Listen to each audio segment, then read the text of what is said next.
We begin today the Gemara on Daf Kuf Lamed Zayin Amud Beis, where it says Amar Rav Yehuda Mashmul, 4 lines up from the bottom of the Amud.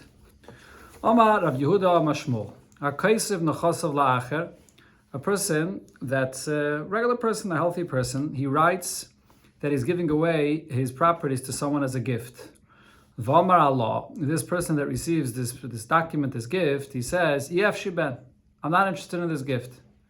Kana, he still acquires it. Va'afila oimid v'tzeveach. Even if he's standing and screaming that he doesn't want it, he still acquires it. Okay, the Gemara will explain in a moment what this means. You can't force a person to accept a gift. Rabbi Yechanan says, Loi kana.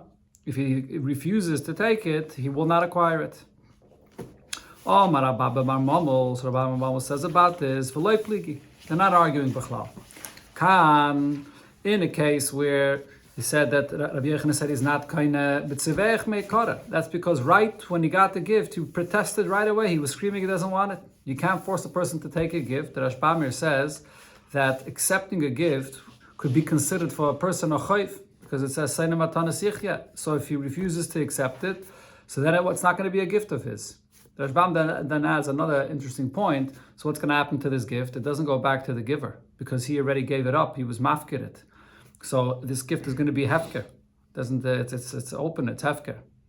And then Khan, when Shmuel says that he is going to be kind of this, b'shaisik meikara, when in the beginning when he got it, he was quiet. So he acquired it as soon as he got it. He took the shtar, he took the document in his hands and he was quiet. And only later he's protesting about it.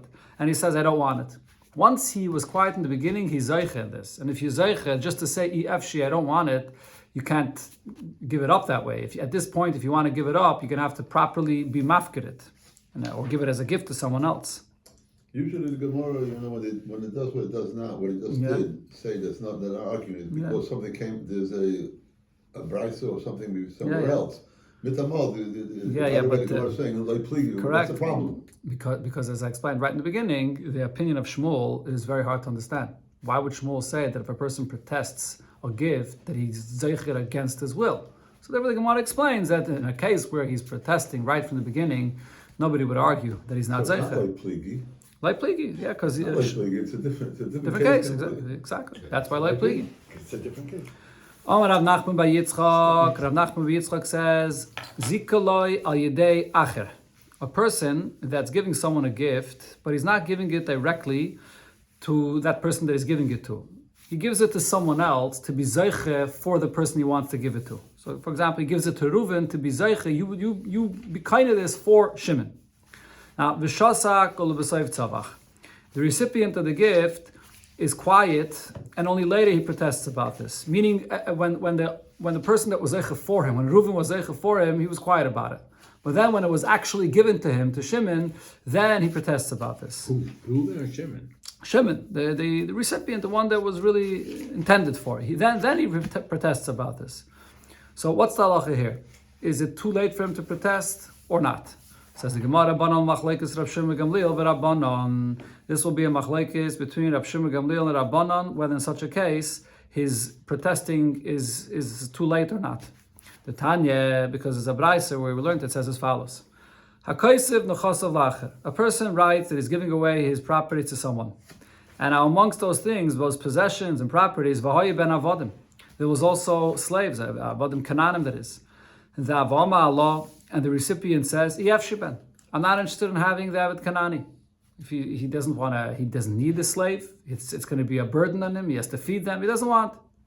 Now, Imhoya, Rab and Sheni Kayin, so if this recipient, this potential second master, is a Kayin, if they become his Avodim Kananim, and Avad Kanani can eat the Truma of the master, so even though he protested, they become his Avad, and they can eat Truma. Rav Shimon Gamliel says, Kivin Sha'ama Hala Yashiben, since there's the second person, the recipient, he said he's not interested in receiving these Avodim, so Kvar Zacha ben Yershin. So the inheritors of the giver will inherit them, and it does not go to this recipient because he refused to take them. So they can't eat truma if this recipient is a kohen. Now that's the brayse. V'havinon bo. The question was asked in this argument here. How could you say there's a machlekes about this? V'Tanakama. According to the Tanakama's opinion, Even if this recipient is standing and protesting that he does not want these avodim kananim, he doesn't want to deal with them, are we going to say that against his will they become his and they can eat truma if he's a kayin? Amar Rav, so Rav explains, V'teimer Rabbi Yechanan, or Rabbi Yechanan is the one that explained this brayse. In a case where the recipient is protesting from the beginning, so there's no argument about this, that the master, the second master, that is, the recipient, is not a choir. On the other hand, in a case of shosak, if in the beginning when he received these properties, these possessions, and amongst them was avodim, and he was quiet about this, only later he came and protested, so that's too late.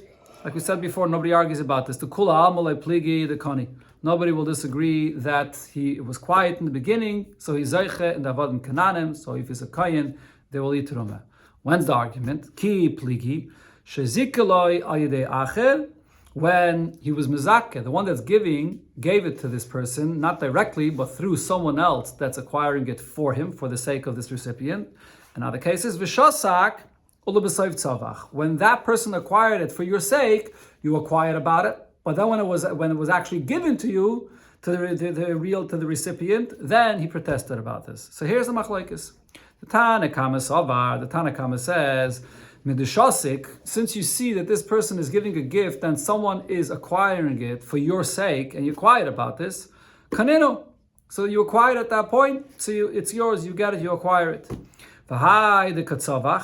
And the fact that now, once you actually get the possessions, including this Evet Kanani, is brought to you, and now that you're screaming and you're protesting now, it's too late. You're just retracting from your agreement before to accept this gift.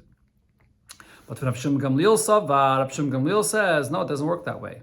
The fact that in the end, when they bring the Evet Kanani and the other possessions to the recipient, and now he's protesting about this, so what happens now proves that in the beginning he was never interested in them. Why didn't he protest in the beginning when the individual that was zeiche for your sake, for this person, so why were you quiet at that point? Because the Sabar, he thought to himself, as long as it's not being brought to me what I don't want, ma yetzfach, or ama yetzfach, why should I protest? Why should I make a ruckus about this? Until now, it wasn't brought to me. I don't have the burden yet of taking care of this Evet Kanani. But as soon as it was brought to him, and now it's going to become a burden to him, so he protested. So this is the case. The Gemara said before, we see here in the Brais here, the way this Brais is explained, that this is a machlokes Tanoim. Tana Rabbanon, we learned another Brais, Shchiv Mera Sha'omar.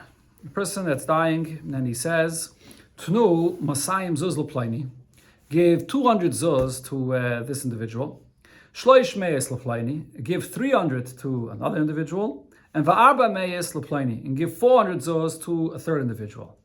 So he's saying these three different gifts that he wants to give, one after another, and the way it works by Shchiv Mera, there wasn't any kinyan that was made with one first. There's no kinyan done. Shchiv Mera Chachamim are Mesakin, that just by saying it, and you can write it down on the document, and so it's done without any kinyan. So the question is, do we look at this and say that the one that he said first is the one that's zeiche first, and only if there's any remainder, then the second could come and get, and then only the third? So the Gemara says, actually, no, we don't say this. In such a case, we're not going to say that the one that he mentioned first and that was written first in the shtar, that's the one that's going to be zeiche first. It doesn't work that way. Because by a Shchiv Mira, there was no actual kinyan that was made. So really he intends to give all of them. They should all be zeiche at the same time when he dies. One is not better than the other. Elamai, he can't say it all at the same breath. He can't say it all at the same time. So he says one first and the next one next. But he wants them all to be zeiche the same amount, at the same time, that is. So they're all zeiche together. Lefichach. So therefore, in this kind of case, Yotza Olav Shtar Chayv. If after this person passes away, so now there's a document of a loan that a lender is coming to collect from the properties of the person that died, he can collect from all of them based on the share of the gift that they each got. They didn't get the same amount. One got 200, one got 3, the other one got 400. So according to the percent of the amount that each one got, you divide and pay up the loan from each. For each one of them is meshubah to this loan. Aval, but if the case was different, Omar, if the Shchiv Mera says, Tnu Masayim Zuz L'Plaini, he says, give 200 to so-and-so, And then he adds va'achrav. And after him, Leplini, comes someone else and give him 300. And then va'achrav, after him, Leplini, give 400 for the third person. So over here, he specified, he said achrav. So Oimrim, here we say, kol hakaidim b'shtar zacha.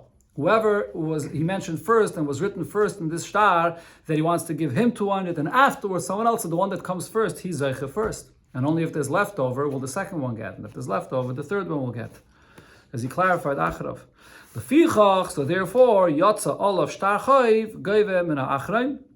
So now if there's a lender that comes to collect money, who does he collect from? He could only collect from the last one.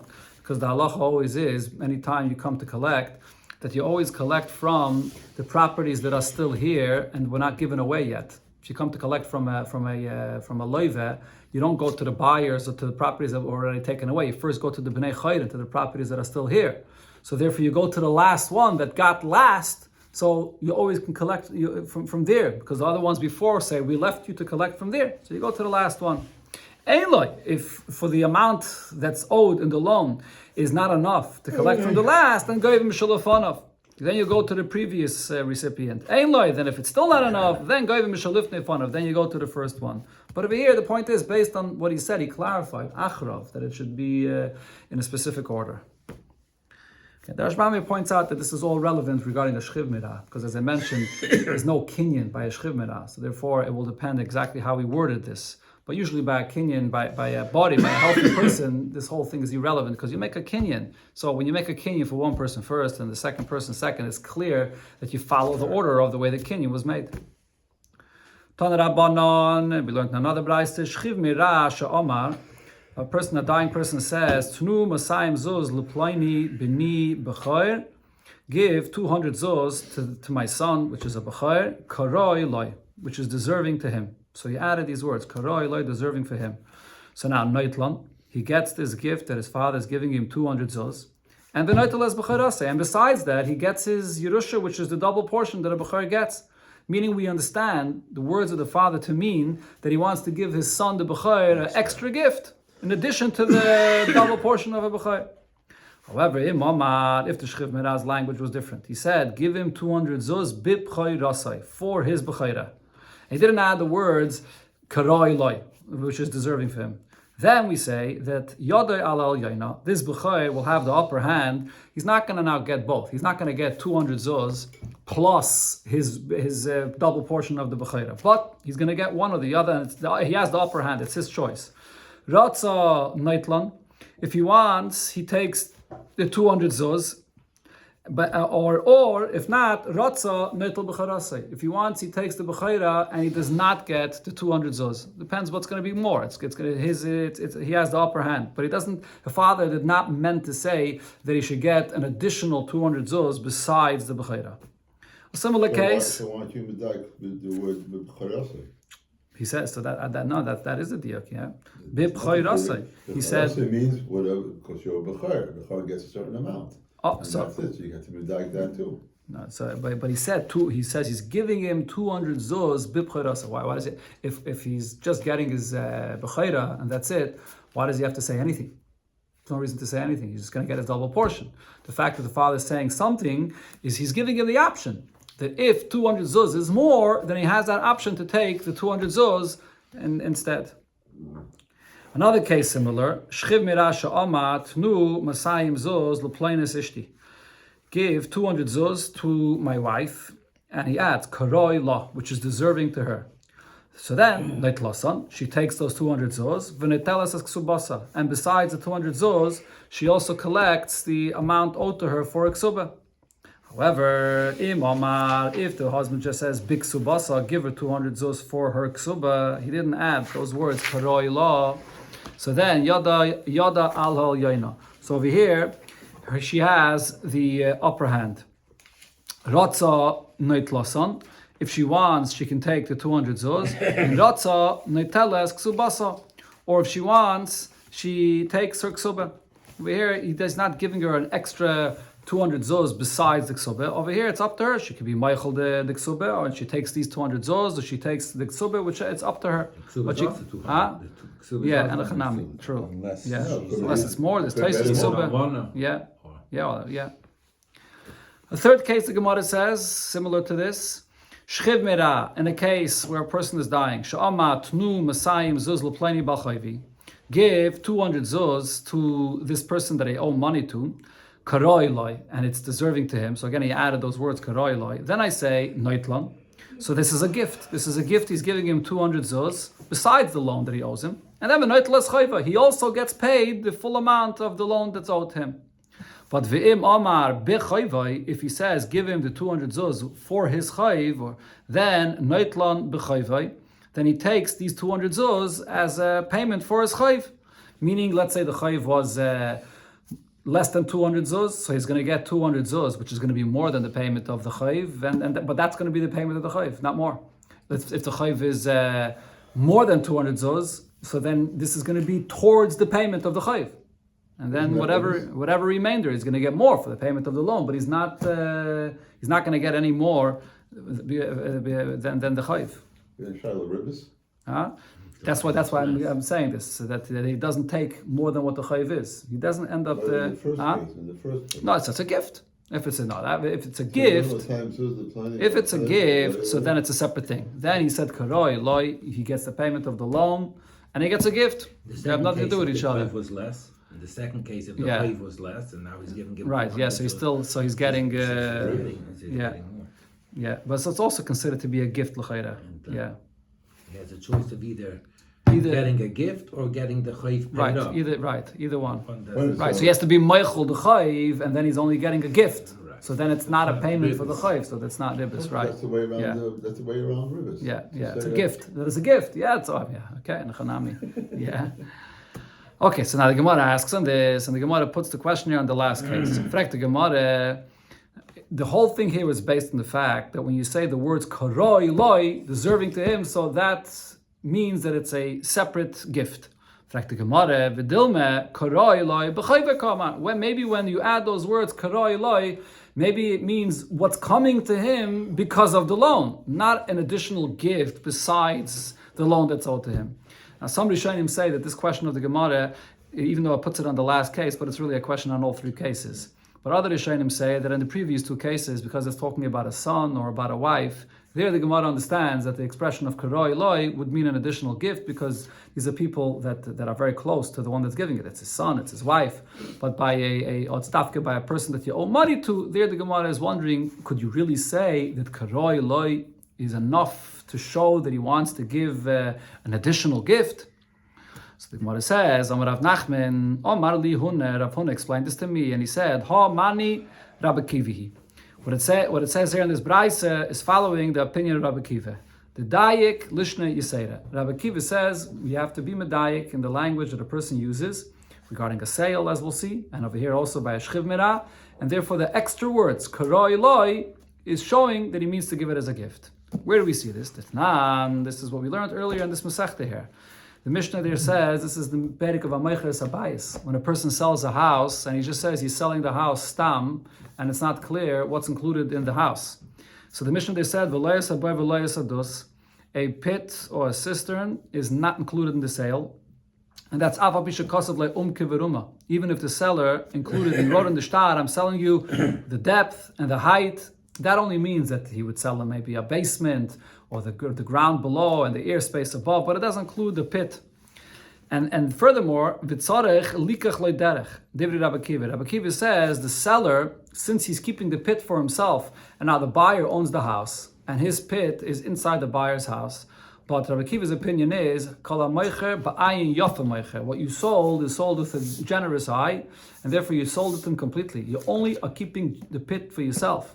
So the seller is going to have to buy for himself, from the buyer, a pathway to be able to get to his pit. That's Rabbi Kiva's opinion. Chachamim say, it's not necessary for him to buy a pathway. The seller, when he is keeping the pit for himself inside this house, so we say, he's selling, but he wants to keep for himself the space that he needs to get to his pit. Now, the Mishnah goes on to say, Rabbi Kiva will agree to the Chachamim, Bizman sha'amaloi, if the seller specifies and says, Chutz me elu, that I'm selling you the house besides these, besides the pit or the cistern. So in such a case, Rabbi Kiva will be maida that he's keeping a pathway for himself. So he's not going to have to acquire a pathway separately. Now, why is this? Why is this that Rabbi Akiva would be made that when he added and said chutz me'elu, that then we say that he meant to keep a pathway for himself? Says the Gemara, what do we see from what Rabbi Akiva is saying here? Alma, we see from this, kivin deloit tzadich. Since really the seller did not have to specify that I'm selling you the house besides the pit, because that's the halacha anyways, that when you sell a house, stam, the pit is not included. The ka'amar, and he's saying chutz me'elu, that I'm selling you the house besides the pit. So why did he add those words chutz me'elu? L'tfuya milsakasi. He's coming to add something. What is he coming to add? It must be that he's coming to add and clarify that he wants to have a pathway to his pit. So we see here from Rabbi Akiva's opinion, even though he didn't explicitly say that he wants a pathway, but because he added words that did not have to be added, that is an indication that he wants more and he gets that pathway.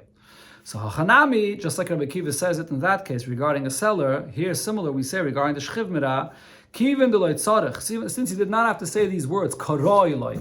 If you have a son or a wife or that the son is going to yarshan anyways, the b'chor is going to get the double portion anyways, the wife is going to get a ksuba anyways, or the balchayv gets his loan anyways. So you don't have to say he's deserving this. Obviously he's supposed to get it. And he says the words karoi loy l'tfuya milsakasi. He's coming to add something. It's an additional gift. That's what we can learn out from what Rabbi Akiva says. The Rashbam says that really this point that when you add extra words that it means something additional, slav dafka only according to Rabbi Akiva. The Chacham really would agree to this. You don't see here in that Mishnah the Chacham disagree with this. It's just that the Gemara says Rabbi Akiva because it's Rabbi Akiva that says it befedish there regarding this case, regarding the pathway. But really Chacham would agree to this as well. Tana Rabbanon, and another brayse we learn, Shchiv Mirah she'amar. A dying person says, Mone yeshli etzel pleni. So and so owes me a money. So the Eidim, the witnesses that are present, and they hear the Shchiv Mirah saying this, kaisvin, they write down what this person said. Afal pi she'ein makirin. Even if they don't know who that person he said owes him money, and they don't even know if this is true or not. They didn't find out of anything about this, but they write it down. Now, lefichach, since this is the case that we allow them to write this down anyways. Keshehu gaive. Now, when a Yerush, when an inheritor now wants to come and collect that loan that the father said that so and so owes him, tzorech lahaviraya. They're going to have to bring proof of this. They can't rely on what these Eidim wrote down when their father, when he was passing away, said. Divrei Rab Meir, that's what Rab Meir says. Okay, so now, the point here is because we allow the Eidim to write it without any investigation in the matter, so the fact that the Eidim wrote this doesn't prove anything. So he's going to have to bring proof. So why is he even writing it down? What's the Eidim that is? Well, what's the point of the Eidim writing this down? So the Mefarshim say that just by writing it down and you show that person that, look, when this person died, he said so and so, that may be enough to collect the money from that person. That person may not deny it when he sees that Eidim wrote this down. But if he decides to argue with it, they're going to have to bring a raya to this. The Chachamim say, Ein kaisvin, when Eidim that are present, when a person is dying and he says that so-and-so owes me money, they don't write this down. Ela imkein makirin, unless they recognize this, they investigate the matter, and they know that it's like a truth, that so-and-so owes money. Now, lefichach, so since we only allowed them to write it if they found out it's true, so keshu gaive. Now, when a Yerush, when an inheritor comes and wants to use this document to collect money from that person, ain't tzarich lavi raya. He doesn't have to bring any additional raya. The fact that he has Eidim that were there when he passed away, they wrote this down, we rely on that, enough of a raya to be able to collect money. We're relying because the Eidim knew that anyways. What do you mean Eidim anyways? The Eidim that... That's what you said. Elim came akir. What's meant? The Devar of Emes. Yeah. So that's what we're relying on. So the Eidim knew that. It has nothing to do with what they're writing. It's two but those Eidim are not here now. Let's say those Eidim are not here. Now all you have is this document. You have this document that Eidim wrote when this person died, that so-and-so owes him money. So you can rely on this document that was signed by those Eidim that were there when he passed away. Those Eidim are not here today though. But because we rely on the fact that those Eidim were Mavare, checked it out. The first one who in the ratio when Rab Meir says that those Eidim did not check out the matter, B'chlal. Yeah, and so therefore you can't rely on that it. paper could stay around as because all it says in it is that we heard from the Shchiv Mirah that said that so and so owes him money. That's it. That's what it says inside. It said so. we know that we can't. The Bezdin should understand that you're not supposed to rely on that. The Sefer writes it the same way. The same thing. But we rely on it because we know that they investigated the matter. This is actually something unusual. Mefarshim speak about this because usually by a shtar, the Eidim don't write a shtar unless you have the das ha-mischayev, meaning the loive is the one that gives the go-ahead to write this document. Then a shtar has a koyach to collect with it. Here, they're not writing it because the loive, the borrower, gave them the permission to go and write such a kind of document. It's not a regular kind of shtar. It's a different kind of shtar here. There's a chiddush in this that you can use this shtar to collect with it. Omer Rav Nachman. So Rav Nachman said about this case here also that Amali Hunner, Rav Hunner told me that Tane in another brayso we learned that the opinions are switched around. Rav Meir is the one that says Ein Kaisvin, that you can't write down what this person says unless the Eidim investigate the matter and know that this is true. The Chachamim Oimrim Kaisvin, and the Chachamim say that you can write it down even if they did not investigate the matter. And it explains, V'af Rab Meir, Loi Omar, even this that Rab Meir says, that you should not write this down unless they investigated the matter. Why is that? El Mishum Bezdin Toyin. Because he's concerned about a Bezdin that may come and not know the halacha. Because Rab Meir says, when you write this down, really, they don't have to investigate this matter. Okay, so let them write it down anyways. And then the Bezdin should know that just writing that they heard from a dying person that so-and-so owes them money is no proof at all. So why can't you just write it down? The reason why Rab Meir said you shouldn't write it down is because maybe a certain Bezdin may make a mistake and rely on what these Eidim are writing and collect with it, thinking that they investigated the matter. So therefore Rab Meir said, we're concerned about a Bezdin that makes a mistake, so we don't write it down. Amar Rav Dimi ben Erda. So Rav Dimi from Erda said, Hilchas, the halacha is, Ein chayshishin lebezdin tayin. We're not concerned for a Bezdin that can make a mistake, so even if the Eidim, that is, are not interrogating this matter, they can go and write it down. And a Bezdin that will see this will know that it's no proof at all. And they're not going to rely, they're not going to collect this. So the Gemara says on this, Frek the Gemara, what are we saying here? That when a Bezdin sees this document with Eidim that signed it, the Bezdin will know that they don't have to rely on this, and therefore you can write it down. But why is this any different than the following case of Rava? What does Rava say? The Omar Rava said as follows: Ein choltzin, Bezdin should not do chalitze. This is in the case where you have a woman that either do yibum or chalitze in order for her to be allowed to go and get married. So Bezdin should not do chalitze for a woman elam kemakirin, unless they know who she is, who the person she's doing chalitza with is. Bezdin has to make a proper investigation to know that whatever they're doing is being done right. And similar, ve'ein mimanim elam kemakirin. Also, the Bezdin should not listen to a woman that's coming to be mimayin. Miyun is when she refuses a marriage. This is not by a regular marriage, but this is a marriage of a ketana that usually only a father can marry her off. But Rabbanan instituted that her mother or her brothers can marry her off when she's a Yisayma, but then she could refuse her marriage. So the Bezdin should not accept this unless they know exactly what's going on. So the Fichach, therefore, once the Bezdin sees that the Chalitza was done and the Miyun was done, Kaisvin get Chalitza, the get Miyun, Va'afal pi she'em akirin. Once we see that a Bezdin before went and did this, they can write a get Chalitza and they can write a get Miyun, even if they don't know what that Bezdin did. Okay, so now the Gemara explains. My time, what's the reason for this? Why do we say that the Bezdin that's doing the Chalitza or the Miyun has to make an investigation to make sure that you know exactly what's going on? So Lav, don't you think the reason is Mishum the Chayshishin le Bezdin Tayin? Because we're concerned about a Bezdin that would come afterwards that's going to make a mistake. What does this mean? What happens if a Bezdin comes later? And a Bezdin is going to see that this woman has she had a chalitza done, or she had there was a miyun that was done over here. So this Bezdin is not going to bother making any investigation whether it was done right or not. Why? Because the Bezdin is going to rely on a previous Bezdin, right? So what do we see over here? That the later Bezdin could make a mistake and rely and allow this woman to get remarried without investigating the matter. So therefore, the first Bezdin that's doing this has to make their own investigation so that no later Bezdin should come and allow her to get married without making an investigation.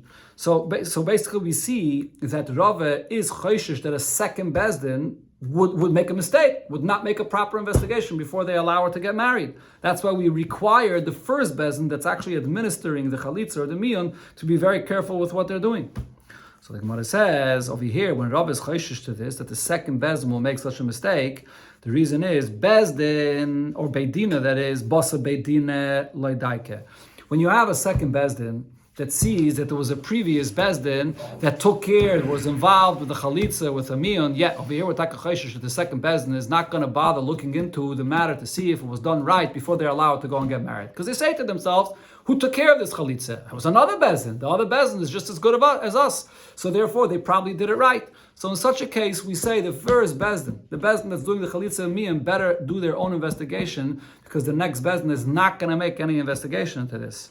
But over here, Basar Eidim Daiki. When Eidim see that when Bezdin it is, when a Bezdin sees that Eidim signed a document that a dying person said that so and so owes him money, the Bezdin is going to make an investigation into this, because the Bezdin is not relying just on Eidim. Eidim can be just any two people that wrote this down, what they heard. So it's the Bezdin is going to make an investigation in this matter, and therefore Rav Paskins or Rav Dimi min Erda is Rav Dimi min Erda Paskin that we're not choishish that Bezdin toyin that Bezdin is going to make a mistake and not look into this matter. By Eidim, Bezdin will definitely investigate the matter before they go ahead and collect money with this.